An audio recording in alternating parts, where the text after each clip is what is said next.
Avec ce que je viens de voir, je pense que je vais complètement arrêter l'élevage de porcs au Cameroun. Nous nous sommes arrêtés pour visiter une toute petite exploitation porcine au Brésil. On est vraiment dans ce qui se fait de plus petit. Et pourtant, les résultats qu'on obtient ici sont supérieurs aux meilleurs porciculteurs dans beaucoup de nos pays en Afrique subsaharienne. C'est impressionnant. Je rappelle bien que ce que je vais vous présenter maintenant, c'est l'école maternelle de la porciculture au Brésil. Et pourtant, vous allez vous rendre compte que quelqu'un qui est à l'école maternelle au Brésil produit, tenez-vous tranquille, par an, plus de 500 000 porcs. Et je parle bien d'ici de quelqu'un qui est à l'école maternelle. Quand j'ai vu les résultats que les gens ont ici, je me suis dit, mais en fait, ça ne sert à rien que je fasse l'élevage de porcs tel que je le fais. Je perds mon temps, je perds de l'énergie. On va tout reprendre à zéro. Et l'objectif pour moi, bien évidemment, c'est d'être accompagné par des Brésiliens désormais.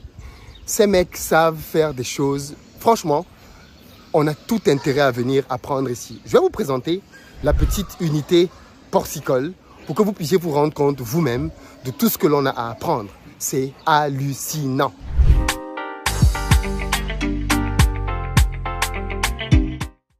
La première chose que l'on va constater, c'est qu'on est dans des endroits où on a des bâtiments rudimentaires, ok? On est vraiment avec des constructions assez rudimentaires ici. Ça ne ressemble pas à de très grandes industries. Et on pourrait même se demander comment des gens qui ont construit dans des surfaces aussi rudimentaires peuvent atteindre de telles performances. Simplement parce qu'ici, la manière de travailler, elle est connue et elle est vulgarisée jusqu'à la plus petite échelle. Dans une unité complète de porciculture au Brésil, on retrouve dans le même endroit 3 choses. La première chose qu'on retrouve, c'est un lieu de naissance. C'est-à-dire qu'on a une unité qui permet de gérer les naissances. On achète des parents reproducteurs et ces parents reproducteurs font des petits. On n'a pas cette unité ici. La deuxième chose, c'est la croissance. Et ce n'est qu'uniquement ce que l'on fait ici. Tenez-vous tranquille, les amis. Ici, les porcs arrivent après 20 jours. Au bout de 20 jours, ils arrivent ici. Et ils restent ici pendant 120 jours. Et en 120 jours, ils prennent, tenez-vous tranquille, 100 kilos. Vous avez bien entendu.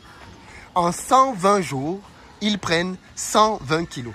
Donc, dans toute bonne unité de porciculture au Brésil, on a la croissance. Et eux ici, une fois qu'ils ont fini de faire la croissance, ils vendent les porcs. C'est tout. Troisième chose que l'on a dans une bonne unité de porciculture au Brésil, c'est la provenderie. Ils produisent eux-mêmes leur nourriture. Mais comme ici, on est dans une toute petite unité, ils ne produisent même pas leur nourriture. Ils l'achètent et ils la stockent dans ces silos. Et ces silos-ci, comme vous pouvez le voir, il y a un tuyau là, permettent de pouvoir obtenir une alimentation automatique dans le bâtiment. C'est-à-dire que ces petits bâtiments que vous voyez là, les porcs qui sont à l'intérieur sont non seulement nourris de manière automatique, mais ils reçoivent aussi l'eau de manière automatique. Pas besoin de présence humaine à l'intérieur, si ce n'est pour du nettoyage ou alors pour quelques entretiens. L'autre chose qui m'a frappé ici, c'est la simplicité du bâtiment. C'est vraiment la simplicité du bâtiment. Les Brésiliens font de la porciculture, comme vous pouvez le constater, avec de tout petits bâtiments. On n'a pas besoin, comme vous pouvez le voir là, d'avoir des murs qui sont très élevés. Pas du tout. Les murs dans le bâtiment sont à quasiment la taille des porcs eux-mêmes. Et comme vous pouvez le voir ici, vous avez simplement là le système par lequel les porcs ont de l'eau. On est dans des compartiments par bloc, comme vous pouvez le voir. Et dans chaque compartiment, on s'arrange à mettre les porcs qui ont la même taille. Par exemple, dans le compartiment qui est en face de moi, on a mis tous les porcs qui étaient atteints d'une même maladie. Ils sont là ensemble. Ce n'est pas une maladie qui est contagieuse, ce n'est pas une maladie qui est dangereuse pour les autres, donc ils restent dans le même bâtiment. L'autre chose, c'est qu'on sépare mâles et femelles, parce qu'on est ici uniquement pour de la reproduction. Donc à ma gauche, vous n'avez que des femelles, et à ma droite, vous n'avez que des mâles dans l'autre bâtiment. Et dans ce bâtiment seulement, vous en avez comme ça 2000. Dans chaque petit bâtiment, entre guillemets, vous en avez 2000. Ce qui fait qu'en même temps, dans ce bâtiment, vous avez, dans cette ferme, vous avez en même temps 12 000 porcs. 12 000 porcs. Et je rappelle bien qu'on est ici chez quelqu'un qui est un tout petit producteur. Ok? Un tout petit producteur parvient à faire en un an 500 000 porcs au Brésil. Bon, je pense que c'est ma présence qui les effraie, donc je vais m'éloigner. Mais un tout petit producteur parvient à faire 500 000 porcs au Brésil. Je ne sais pas si on a dans nos pays un seul porciculteur qui lui tout seul fait 500 000 porcs en un an, un demi-million. Et si on est bien évidemment avec quelqu'un qui tout ce qu'il produit est écoulé. Tout ce qu'il produit est écoulé. Les bâtiments sont grands dans la longueur. Et on a des compartiments comme ça, compartimentés, vous voyez. On a des silos de nourriture. Entre le moment où un porc arrive ici et le moment où il s'en va au bout de 120 jours, on a 6 formules alimentaires différentes. Parce qu'en fait, vous vous doutez bien que pour que les porcs puissent grandir aussi rapidement, c'est essentiellement dû à ce qu'ils mangent, n'est-ce pas? Le secret ici, ça doit être dans l'alimentation. Et bien ici, on change 6 fois la formule entre le moment où ils arrivent et le moment où ils partent. Je vous montre tout ça pour que vous voyez bien que quand on arrive à ce niveau-ci de vulgarisation et de performance, c'est qu'on est arrivé très loin en fait. Parce que les performances que je vous dis ici, ce sont des performances internationales. Mais même un tout petit agriculteur, un petit porciculteur parvient à les reproduire avec un bâtiment rudimentaire. Avec un bâtiment rudimentaire, on parvient à obtenir de tels résultats. Nous sommes entrés tout à l'heure dans le bâtiment et vous allez voir quelques extraits d'images. Et c'est affolant de simplicité.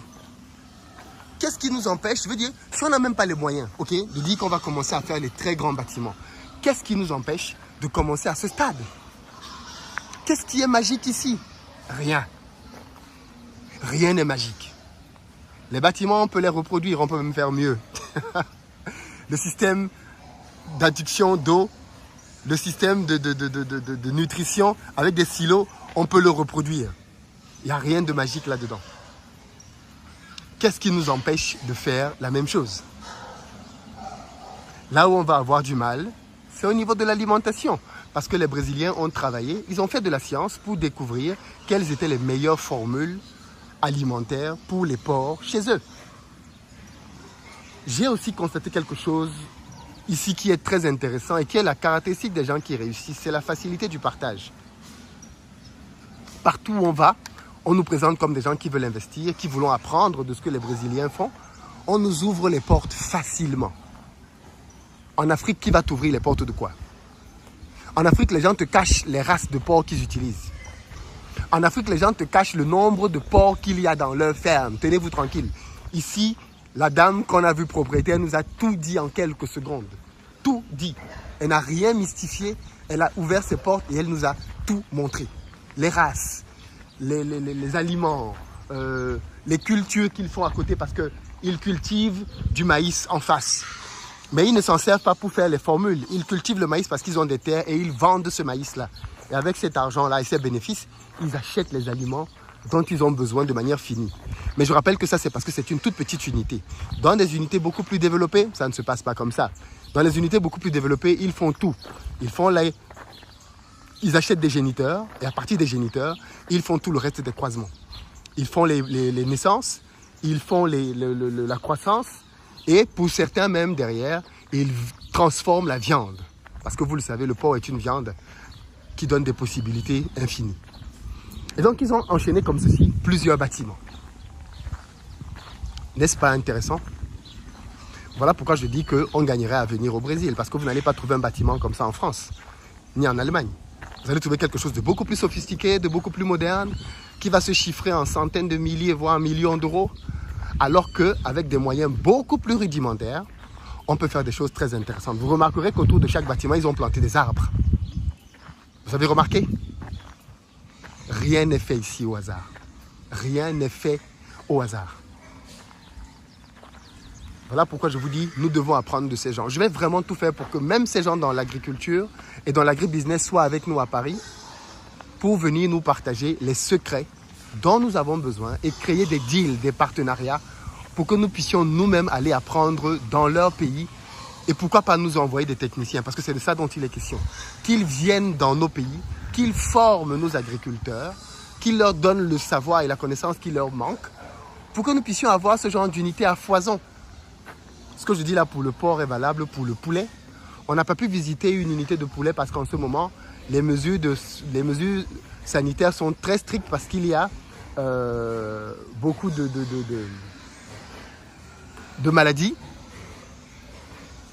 Et donc, bien évidemment, personne ne prend aucun risque. On n'a pas été autorisé à visiter. Mais à part ça, ils sont ouverts pour partager ce qu'ils savent. Regardez le système pour l'eau. On a un puits là.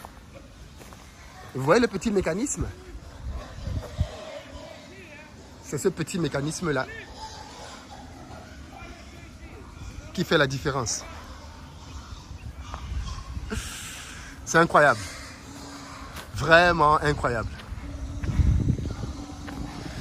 Bref, les amis, voilà ce que les autres font. La balle est dans notre camp.